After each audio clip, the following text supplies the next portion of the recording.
मोदी के तीसरे कार्यकाल में कांग्रेस के तेवर काफी तीखे हैं। 18वीं लोकसभा के पहले सत्र में कांग्रेस के जो नेता संविधान की कॉपी को ढाल बनाकर मोदी सरकार को घेरने का दांव चल रहे थे, अब वो दांव कांग्रेस पर उल्टा पड़ता दिखाई दे रहा है। केंद्र सरकार ने 25 जून 1975 में कांग्रेस काल के दौरान देश में लगे आपातकाल को हथियार बनाते हुए बड़ा ऐलान कर दिया। इस काले दिन को अब सरकार ने संविधान हत्या दिवस के रूप में मनाने का फैसला किया है। इसके लिए नोटिफिकेशन भी जारी किया गया।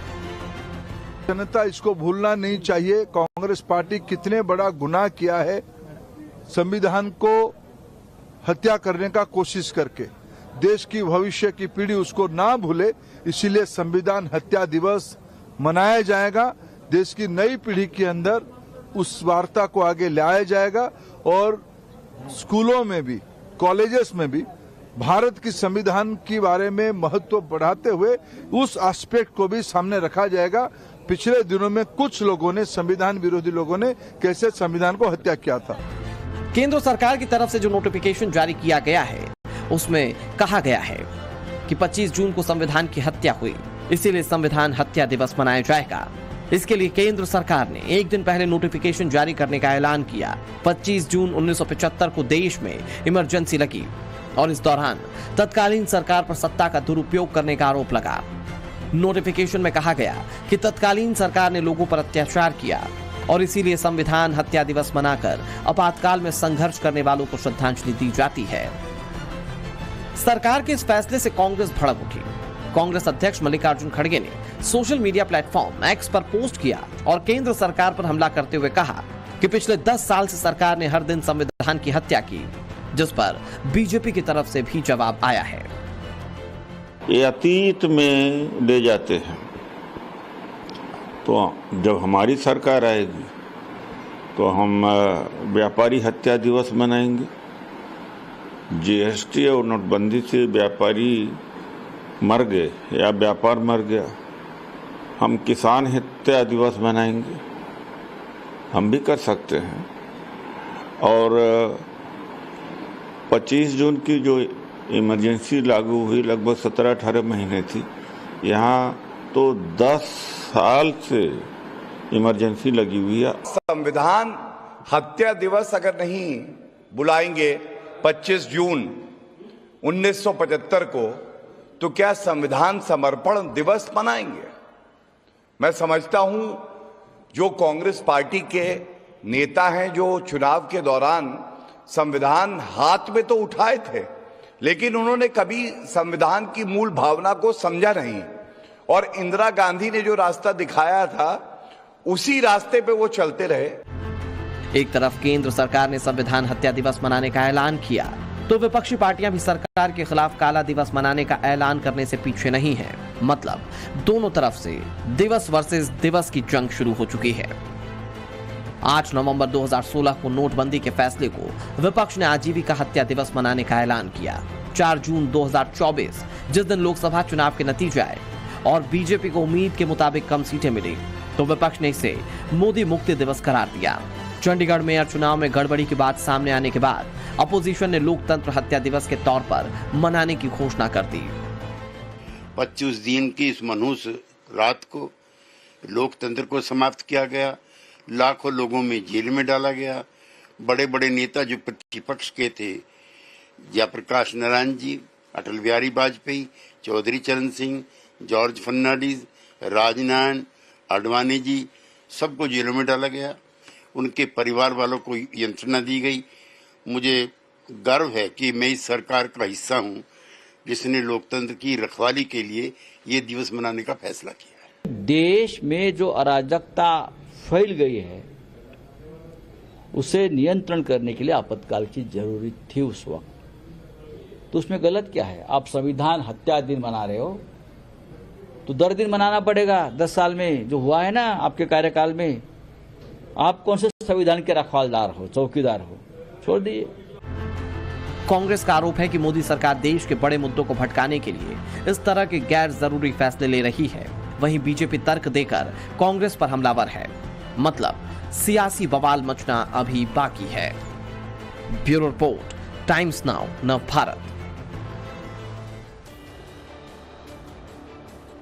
रिपोर्ट आपने देख लिया किस तरह की राजनीति हो गई। भली बात ही आप समझ गए होंगे बयानों से। चलिए अब जो मेहमान हमारे साथ जुड़े हैं इस चर्चा में उनसे हम आपको मिलवाते हैं। हमारे साथ में बीजेपी प्रवक्ता सिद्धार्थ यादव जी जुड़े हैं, अवधेश कुमार जी वरिष्ठ पत्रकार हमारे साथ में हैं, लोकेश जिंदल जी कांग्रेस की तरफ से हमारे साथ में विवेक सिला साहब हैं समाजवादी पार्टी के प्रवक्ता, और प्रेम कुमार जी वरिष्ठ पत्रकार हमारे साथ में जुड़े हुए हैं।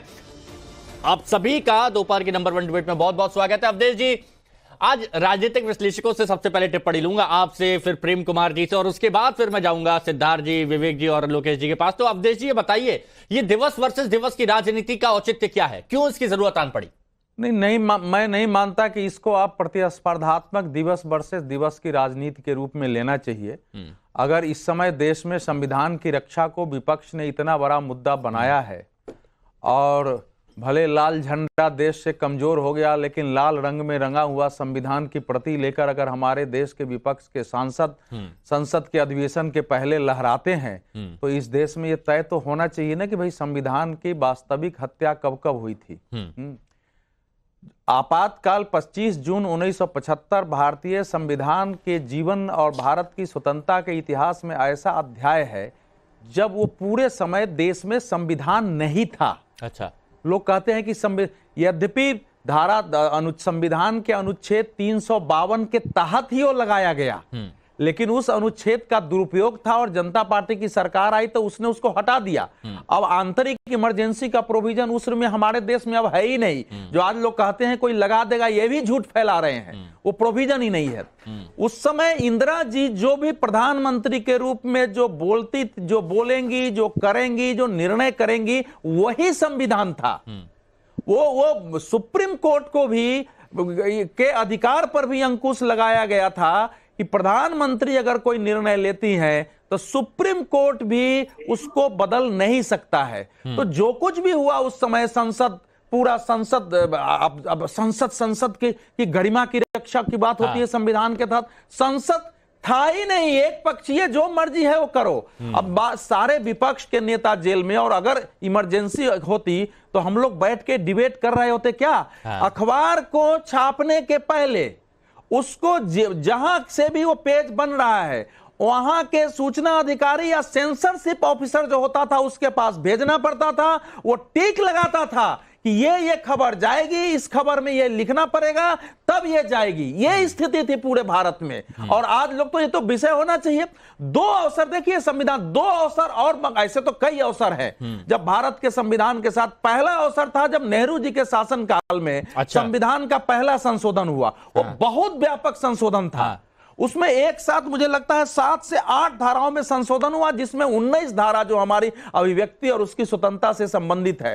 और उसके उद्देशिका में पढ़ेंगे तो लिखा गया है कि कोर्ट ने इसका काफी विस्तार से व्याख्या कर दिया, इसलिए इसको संशोधित करना जरूरी है। और दूसरा, उसमें और भी है बात। दूसरा देखिए, शाहबानो मामले में 1985 में भारतीय संविधान की आत्मा को पड़े रखकर देश के शरिया के विधान को संविधान के तहत संसद ने पारित किया था।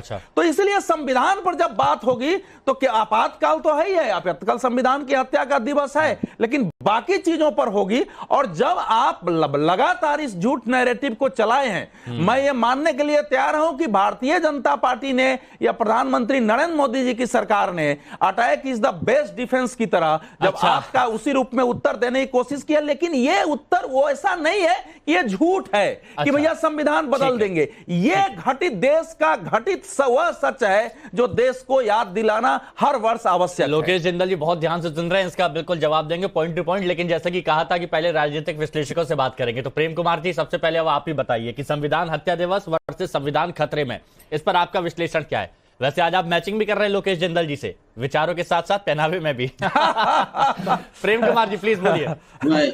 हिमांशु जी देखिए, ये तो शब्द ही बड़ा अटपटा लगता है। हत्या दिवस हमने तो कभी सुना ही नहीं था। कभी भी हुआ तो शहादत दिवस हमने सुना कि देश के लिए कोई कुर्बान होता है तो शहादत दिवस। आप संविधान बचाओ दिवस भी मना सकते हैं, ये संविधान हत्या दिवस ये अपने आप में कहीं ना कहीं बौद्धिक कंगाली है। ये संविधान हत्या दिवस बोला जाता है। दूसरी बात ये है, नाम से आपत्ति, ठीक है। दूसरी बात ये है कि आज देखिए हेमंत सोरेन जेल जाते हैं, हाई कोर्ट टिप्पणी करता है कि उनका कोई कसूर नहीं है, उनको बेवजह जेल में रखा गया, कोई रेस्पॉन्सिबिलिटी नहीं है। एक व्यक्ति से मुख्यमंत्री पद चला गया और कोई रेस्पॉन्सिबिलिटी नहीं है। आज तो कम से कम अवधेश जी बोल रहे हैं कि इंदिरा गांधी जिम्मेदार थी इसके लिए, उसके लिए, उसके लिए। हेमंत सोरेन को जो जेल में भेज दिया गया, हाईकोर्ट ने कहा कि गलत तरीके से भेज दिया गया, कौन है जिम्मेदार? क्या एजेंसियां जिम्मेदार है, अधिकारी जिम्मेदार है, कोई पनिशमेंट है, सरकार जिम्मेदार, कौन जिम्मेदार? आज आए जैसे उस समय पूरे देश में प्रदर्शन हुए, बस सरकारी जो संपत्ति का नुकसान हुआ, आज अगर वो घटनाएं होती तो आपका बुलडोजर न्याय कर रहा होता।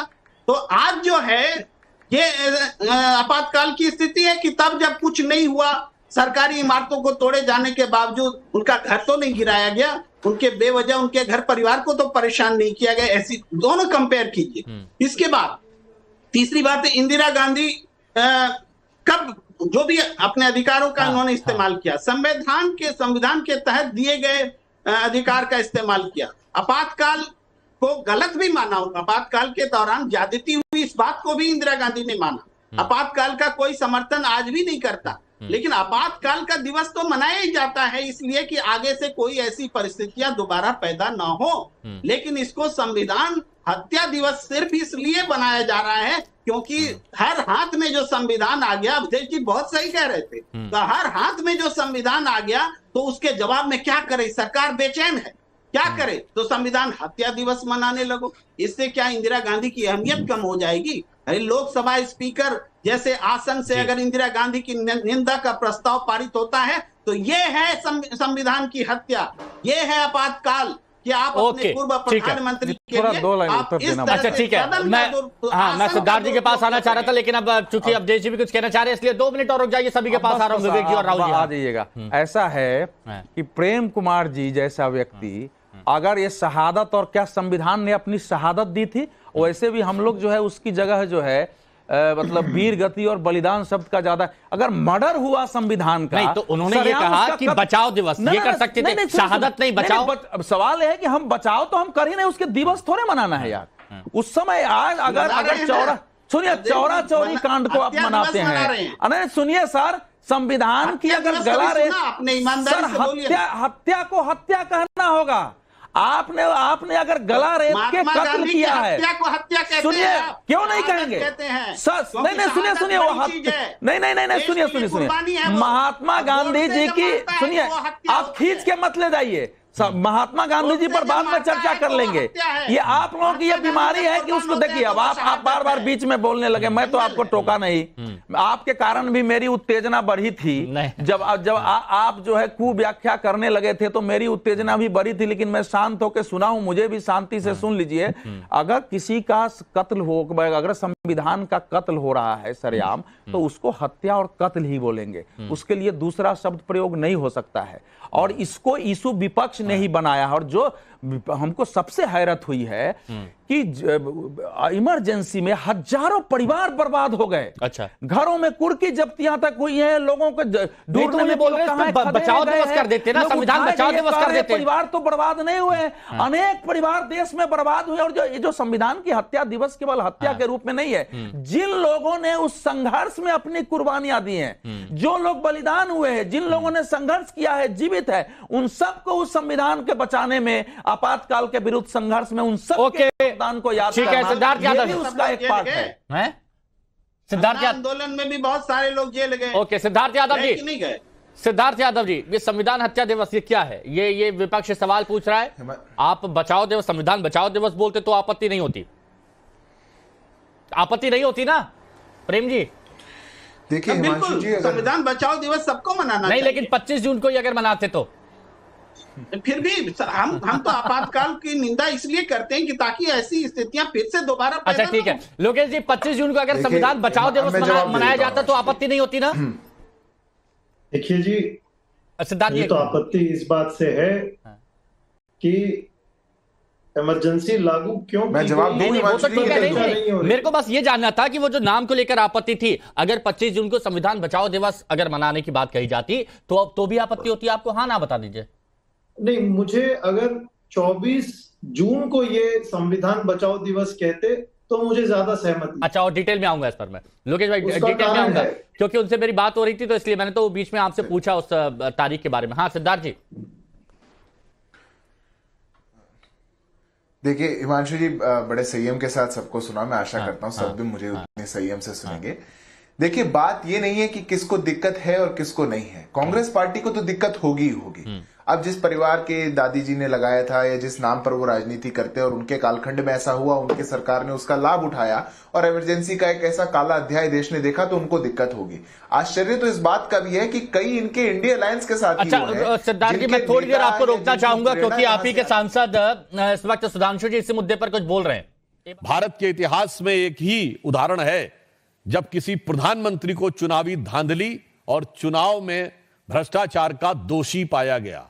श्रीमती इंदिरा गांधी को इलाहाबाद उच्च न्यायालय के द्वारा, यह आरोप नहीं था, न्यायालय के द्वारा दोषी पाया गया और इस कारण से उनकी सदस्यता समाप्त कर दी गई। वो सुप्रीम कोर्ट गई, सुप्रीम कोर्ट ने कहा कि सदस्यता तो रहेगी परंतु आपकी सांसद के रूप में कोई काम नहीं कर सकती, 6 साल लड़ने प्रतिबंध था, आप सदन की कार्रवाई में भाग नहीं ले सकती, वोटिंग नहीं कर सकती। तब ये इमरजेंसी लगाकर वो जो संविधान का 38वां और 39वां संशोधन था वो रेट्रोस्पेक्टिवली लगाया गया, यानी भूतलक्षी प्रभाव से लगाया गया कि और प्रधानमंत्री पर कोई टिप्पणी कोर्ट नहीं कर सकता, प्रधानमंत्री के किसी निर्णय की कोई समीक्षा नहीं कर सकता। इसलिए संविधान की उस घनघोर और दुर्दांत हत्या की स्मृति के लिए यह आवश्यक है। और यह क्यों हुआ यह भी मैं बता देता हूं। ऐसा नहीं कि सब कुछ सिर्फ 1975 में हुआ, उससे पहले। और मैं एक और आज एक गंभीर सवाल करना चाहता हूं। बहुत सी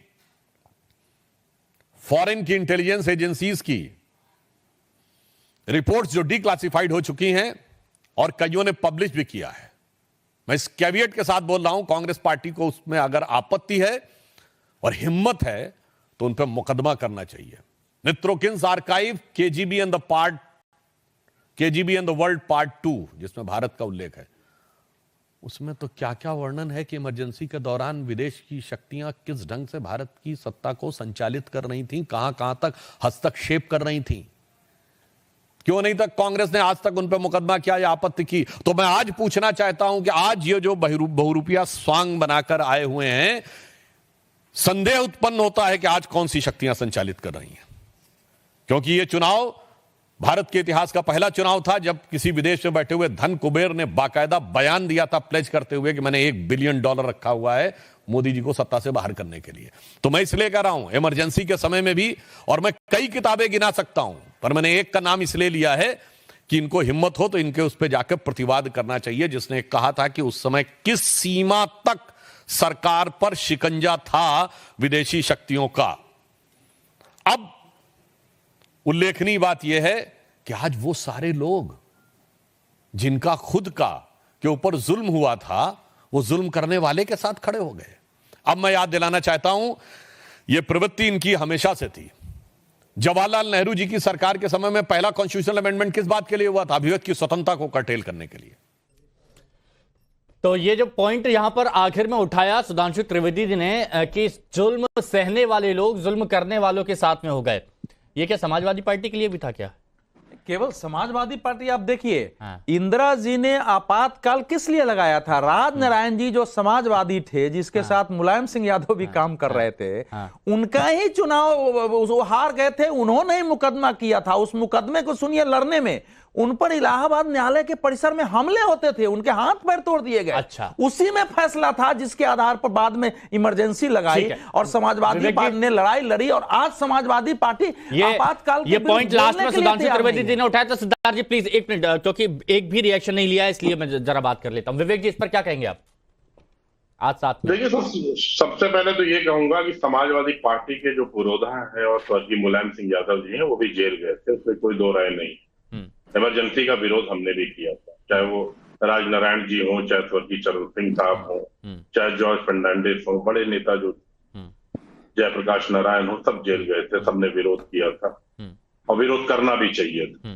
लेकिन आज सवाल ये है, और सबसे बड़ा सवाल ये है कि उस समय जो आरएसएस प्रमुख थे बारा साहब देवरस, वो इमरजेंसी का समर्थन कर रहे थे और अप्रिसिएशन लेटर लिख रहे थे स्वर्गीय इंदिरा गांधी जो उस समय प्रधानमंत्री थी। रुक जाइए, बात सुन लीजिए। आज 50 साल होने को आए हैं, ठीक है, शांत हो जाइए, सुन लीजिए। आज 50 साल होने को आ गए हैं इमरजेंसी लगे हुए, काफी समय बीत चुका है। मैं मानता हूं कि वो एक काला अध्याय है, लेकिन इस बात को आज इस बात जो जिस हिसाब से भारतीय जनता पार्टी इस बात को रख रही है, रखे, वो स्वतंत्र है, लेकिन इस बात से क्या लाभ होने वाला है देश को, जरा ये हमको बता दो। युवाओं को क्या लाभ होगा, बेरोजगारों को क्या लाभ होगा, किसानों को क्या लाभ होगा।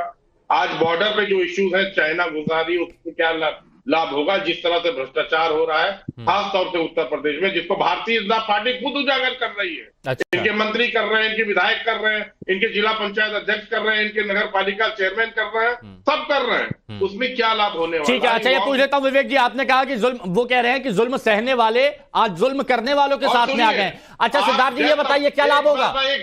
एक सेकंड पॉइंट टू पॉइंट तुरंत बात कर लेते ना। 5 सेकंड लूंगा। अच्छा 5 सेकंड मैं बता देता हूं। आप 5 सेकंड 5 सेकंड ले लीजिए। आपने डेथ ऑफ डेमोक्रेसी कही, संविधान की हत्या, तो ये सुप्रीम कोर्ट ने कहा था कि चंडीगढ़ में जिस तरह भारतीय जनता पार्टी ने संविधान को लूटने की कोशिश की थी, चुनाव ओके, इसको भी ऐड कर लेता हूं, ठीक है। Death of. अब बताइए सिद्धार्थ यादव जी।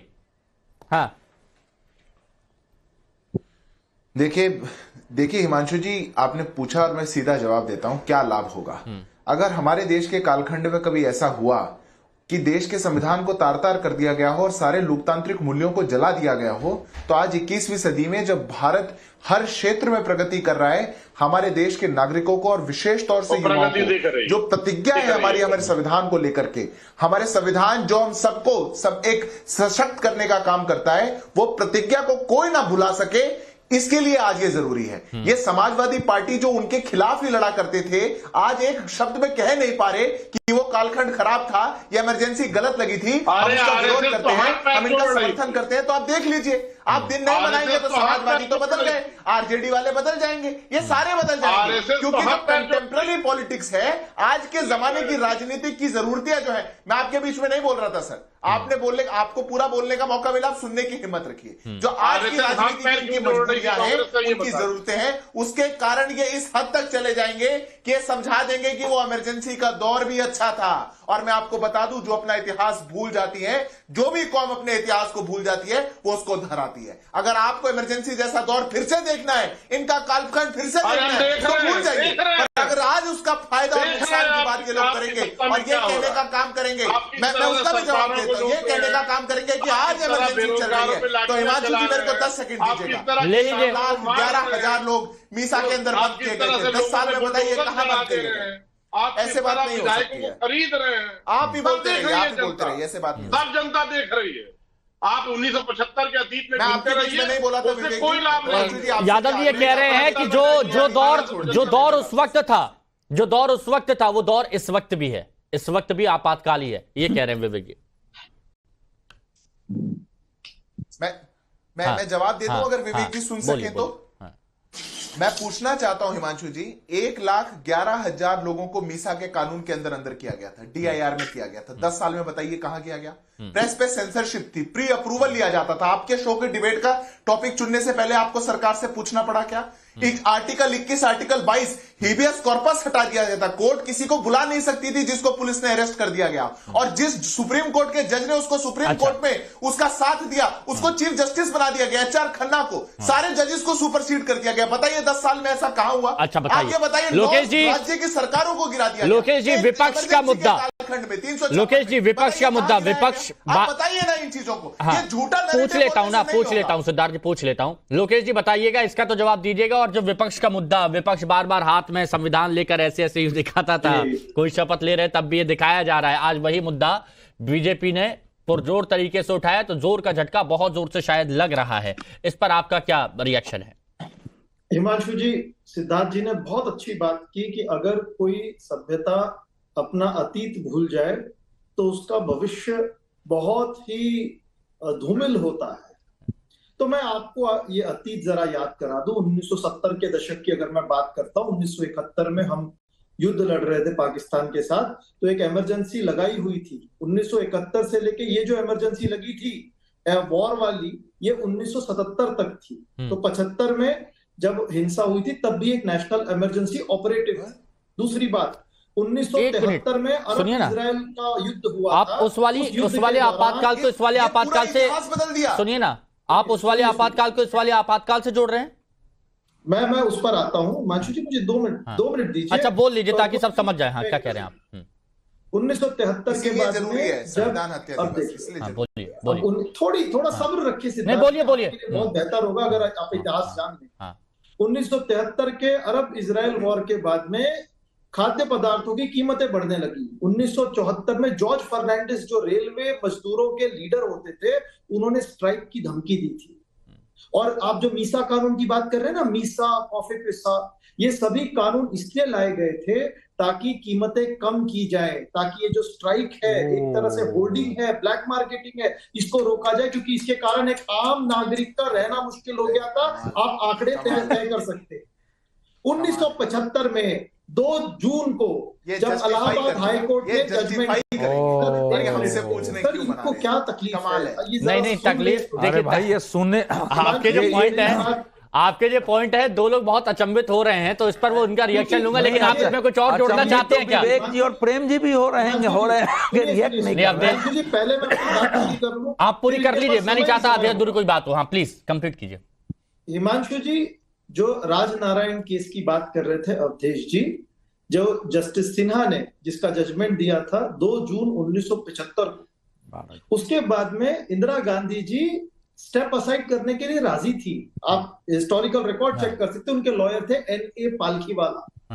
एन.के. पालखीवाला जी के पास जब ये केस जाता है, एन.ए. पालखीवाला जी कहते हैं कि ये केस बहुत वीक है, और इसके बाद में सुप्रीम कोर्ट में अपील की जाती है, और 24 जून को सुप्रीम कोर्ट इस केस के ऊपर स्टे लगा देता है। मैं आपसे प्रश्न पूछना चाहता हूं कि जब सुप्रीम कोर्ट ने इस पर स्टे लगा दिया, तो उसी दिन की शाम को रामलीला मैदान में इस तरह की एक अपील करना। सिद्धार्थ जी तुरंत जवाब दीजिएगा। सिद्धार्थ जी जवाब दीजिए कि 1 मिनट मुझे और दीजिए। मैं 1 मिनट देखिए, आप जिस तरह आप 1 मिनट बहुत लंबा। इसीलिए जून 25 को अब इसीलिए जून 25 को संविधान हत्या दिवस मनाना पड़ेगा। आगे की पीढ़ियों को बताना पड़ेगा, नहीं तो लोकेश जी जैसे लोग आएंगे, इनकी पार्टी आएगी और बता देगी कि कीमतों को कम करना था इसलिए इमरजेंसी लगी। लाखों लोग मर गए, लाखों लोगों को गिरफ्तार कर लिया, देश में सेंसरशिप आ गई, लोग घरों से बाहर नहीं निकल पा रहे थे, प्रतिबंध लग गए, और ये समझा रहे हैं कीमतें कम करने के लिए इमरजेंसी लगाई गई। जो कोर्ट से हारने वाली थी इंदिरा गांधी, उन्होंने पोस्ट फैक्टो पार्लियामेंट से अप्रूवल लेकर के इमरजेंसी लगाई। फोन करके एक प्रधानमंत्री ने राष्ट्रपति को बता दिया कि आज से इमरजेंसी लागू होगी, परमिशन बाद में ली, और ये बताना चाहते हैं 71 से चलती आ रही थी। अरे इतिहास भी तो कोई चीज होगी, कोई सच और झूठ भी होगा, या सब कुछ नैरेटिव। अच्छा अवधेश जी ने एक पॉइंट यहाँ पर कहा, सुनिए ना, अवधेश जी ने देश की पीढ़ियों को, देश के वर्तमान को नहीं बताया तो देना बनेगा विवेक जी का। अवधेश जी ने एक बात यहाँ पर कही कि प्रेम कुमार जी भी शायद इस बात से इत्तेफाक नहीं रखते होंगे जो अभी लोकेश जिंदल जी ने कहा। तो प्रेम कुमार जी, क्या आप लोकेश जिंदल जी की बात से सहमत हैं, या फिर कुछ ऐड करना चाहते हैं, या आपत्ति जताना चाहते हैं? देखिए, जिस बात पर खुद कांग्रेस बोल चुकी है कि आपातकाल हमारी भूल थी, और उस दौरान ज्यादती की बात इंदिरा गांधी भी स्वीकार कर चुकी है, तो इस बात को आज के कांग्रेसी तो नकार नहीं सकते। दूसरी बात ये है, साथ साथ ये बात है कि भाई हम बीजेपी के लिए भी बोलना चाहते हैं, जो भावना आप इमरजेंसी के लिए 50 साल बाद आज दिखा रहे हैं, वो भावना अटल बिहारी वाजपेयी जी में क्यों नहीं दिखी? उनकी 3 सरकार आई, उन्होंने बीजेपी की 2 सरकारें बीत चुकी हैं, कभी इन्होंने हत्या दिवस मनाने की नहीं सोची, आज ही क्यों सोच रहे हैं? 50 साल बाद ये जमीर क्यों जाग रहा है इनका? ये बड़ा सवाल है। अब ये विश्लेषणकर्ता ने एक सवाल पूछा, तो विश्लेषणकर्ता जवाब देंगे। अब देखिए इसका जवाब आपके पास है, फिर मैं सिद्धार्थ जी। इसमें देखिए कई ऐसे सवाल आए हैं जिनको तथ्यात्मक रूप से ठीक करना जरूरी है। विवेक जी की अपनी समस्या हो सकती है। मुलायम सिंह जी अगर जिंदा होते तो जाके पूछते कि आपके साथ आरएसएस के कितने लोग जेल में थे। अच्छा हाँ, देखिए ऐसा है कि जब जेपी जेल जा रहे थे तो उन्होंने लोक संघर्ष समिति बनाई, उसका राष्ट्रीय संयोजक किसको बनाया? आरएसएस के एक नानाजी देशमुख को बनाया। और जब नानाजी देशमुख जेल गए तब कौन बना? सुंदर सिंह भंडारी बने। और जेपी ने जो छात्र युवा संघर्ष, नानाजी देशमुख वही सुनिए ना, अरे भैया बीच में मत बोलिए। आपने तो मीसा को maintenance of internal security act को आपने बना दिया मेंटेनेंस ऑफ इन्फ्लेशन रेट बना दिया। आपकी बात को कितना गंभीरता से सुना हमने। सुने ना, बाला साहेब देवरस भी अरेस्ट हो गए थे। हाँ, और जब जयप्रकाश जी ने छात्र युवा संघर्ष वाहिनी बनाया तो उसका राष्ट्रीय संयोजक कौन थे? राम बहादुर जाय, जो आरएसएस के अखिल भारतीय विद्यार्थी परिषद के प्रमुख थे। तो इस समय देखिए, उस समय इतना विचारधारा का ऐसी घृणा नहीं थी। अच्छा। सब मिलके समाजवादी भी थे, राष्ट्रीय स्वयंसेवक संघ था, यहां तक कि संगठन कांग्रेस के लोग थे, सब मिलकर लड़ रहे थे। आज क्या है ना कि ये जो सेकुलर कट्टरवाद जो पैदा हुआ है ना देश में, एक नए प्रकार की सांप्रदायिकता, फासिस्ट प्रवृत्ति सेकुलर के नाम पर जो पैदा हुई है, जिसको मैं सेकुलर फंडामेंटलिज्म कहता हूं, उसमें तथ्यों को तोड़ मरोड़ कर आरएसएस से विचारधारा के आधार पर आप मतभेद प्रकट करिए, विरोध प्रकट करिए, उसमें थोड़े समस्या है। तो विवेक जी ने तथ्यों को तोड़ मरोड़ कर पेश किया। अंतिम समय जेल में सबसे ज्यादा संख्या किसकी थी? जब लास्ट में काउंटिंग हुआ ना, तो 1 लाख लोग, 1,30,000 में 1 लाख लोग वही थे जो किसी न किसी प्रकार से आरएसएस से, जनसंघ से जुड़े हुए थे। विवेक जी तथ्यों को तोड़ मरोड़ कर पेश कर रहे हैं। तथ्यों को तोड़े मरोड़े नहीं, समाजवादियों ने बलिदान दिया है उसमें भाई, हम उनको सबको स्वीकार करते हैं। और मेंटेनेंस, लेकिन विरोध करने के लिए सुनो, ये मीसा के बारे में सुनिए। आज लालू जी की जो बेटी मीसा है, लालू जी की बेटी मीसा है, वो उसी के नाम पर है। उसको ये कह रहे हैं कि मीसा जो है ना महंगाई घटाने के लिए रोका गया। तो बताओ विवेक सिलास जी, बताइए, तथ्यों को तोड़ मरोड़ कर पेश किया गया। देखिए, जहां तक मैं वर्तमान की बात करता हूं, मैं तो चाहता हूं भारतीय जनता पार्टी इस तरह के मुद्दे लगातार उठाती रहे, बिल्कुल उठाना चाहिए। अरे आप तो ठीक है, कांग्रेस से तो पूछ लीजिए। मैं बता रहा हूं ना, उसके लिए आगे तो सुन तो लीजिए। जितना ही इस तरह के ये मुद्दे उठाएंगे, जनता उतना ही इनको पीछे लेके जाएगी। अच्छा। अभी धर्मेंद्र प्रधान का मैं स्टेटमेंट सुन रहा था कि बड़े गर्व से बोल रहे थे कि ऐसा हुआ था, वैसा हुआ था। अरे अपना डिपार्टमेंट संभल नहीं रहा है, नीट की परीक्षा लीक देख रहे हैं, क्या हो रहा है, क्यों नहीं आए? पर वापस आइए। आरएसएस का जो मुद्दा आपने उठाया था, उस पर क्या आपने तोड़ मरोड़ कर तथ्यों को पेश किया? अपना विभाग संभाल नहीं रहा है। मैं विभाग की बात नहीं कर रहा हूँ, नीट पर आपको स्पेशल बुला लूंगा कभी चर्चा होगी तो। मुझे बताइए ना, अतीत के सिवा आरएसएस के मुद्दे पर आपने जो अपनी बात रखी, क्या तथ्यों को तोड़ मरोड़ कर पेश किया? अरे ये सब बैठ के फर्जी बात करते हैं। क्या उन्होंने लेटर नहीं लिखा? आपने क्या किया? लेटर दिखा दीजिए जरा। नहीं, वो लेटर चाहिए, आप लेटर मांगो इनसे। मांगी थी। नहीं, ये लेटर और माफी बता दो कहाँ है, कैसे? अंग्रेज के सुधांशु त्रिवेदी जी सही लाइन देंगे कि जुल्म करने वालों के साथ में ऐसा है। जयप्रकाश जी जो ये सब अंग्रेज के दलाल बैठ, अरे देखो ये बदतमीजी है, ये आप बदतमीजी है। ऐसे लोगों को इतनी सभ्यता के साथ इतने अच्छे तरीके से बात कर रहे हैं, लेकिन अचानक आप वापस इसी डर्रे पर आ जाते हैं। ये समस्या है। जब झूठ पकड़ा जाए, जब आपका झूठ पकड़ा जाए, आपका दुष्प्रचार पकड़ा जाए, आपकी वैचारिक सांप्रदायिकता, आरएसएस के मुद्दे पर आपने बोला, उन्होंने तथ्य रख दिए, उन्होंने बता दिया आंकड़े, दलाल किसी को कुछ कहना शुरू कर दिए। बहुत विवेक सिलास जी, विवेक सिलास जी, आपके जो अध्यक्ष अखिलेश यादव जी, वो भी इस तरह से आपानिक होते, वो भी इस तरह से शब्दों का इस्तेमाल नहीं करते हैं, तो आप क्यों करते हैं? आप लोग, गलत बात है ना। लोकेश जनरल जी, आपके दिमाग में ये तो आता होगा, मन में ये सवाल तो उठता रहा, प्रवृत्ति है ना आरएसएस को, इसका जवाब दिया। अच्छा लोकेश जनरल जी, आपके मन में ये सवाल तो आता होगा, कांग्रेस के प्रवक्ता, कांग्रेस के नेता, वरिष्ठ नेता, कि आखिर ये जो आपातकाल का जन्म है, ये कब पीछा छोड़ेगा? देखिए हिमांशु जी, इतिहास में कई ऐसे दिवस आए जिनमें घटनाएं हुई, जिनका आज हम विश्लेषण करते हैं। लेकिन हिमांशु जी, ये बहुत आवश्यक हो जाता है कि ये घटना क्यों हुई और ऐसे क्या कारण थे इन घटना के घटने के, और दोबारा ऐसी घटनाएं ना हो, इस पर ध्यान दिया जाए। अब कल ही महाराष्ट्र की असेंबली ने एक बिल पारित किया है, special police protection act, special public security act 2024। ये ड्रैकोनियन लॉ है, जिसके तहत महज किसी व्यक्ति के पार्टिसिपेट, मतलब अगर कोई व्यक्ति किसी प्रकार की अर्बन नक्सलाइट मूवमेंट में खड़ा भी होता है, मुद्दा कहीं और का उठ जाता है। जब भी मुद्दों की बात होती है, मुद्दा कहीं और का उठ जाता है। आज आपने आपातकाल की वजह को किसी और से जोड़ने की कोशिश भी की। सुनिए ना, आज आपने आपातकाल की वजह जो लगाई गई, उसको आपने किसी और वजह से जोड़ने की कोशिश की। विवेक जी ने कोई और आंकड़ा यहां पर रख दिया। प्रेम कुमार जी भी कह रहे हैं कि कांग्रेस वाले जब मान चुके हैं गलती, तो आज के वर्तमान कांग्रेस वाले उस चीज को वो नहीं कर सकते। लेकिन समझिए, कि क्या होना चाहिए, क्या नहीं होना चाहिए, जनता के बीच क्या मैसेज जाना चाहिए। फिलहाल वक्त की कमी है, इसलिए आप सभी का बहुत बहुत शुक्रिया हमारे साथ इस चर्चा में शामिल होने के लिए। यार for more of such videos do like, share and subscribe to ET Now Swadesh।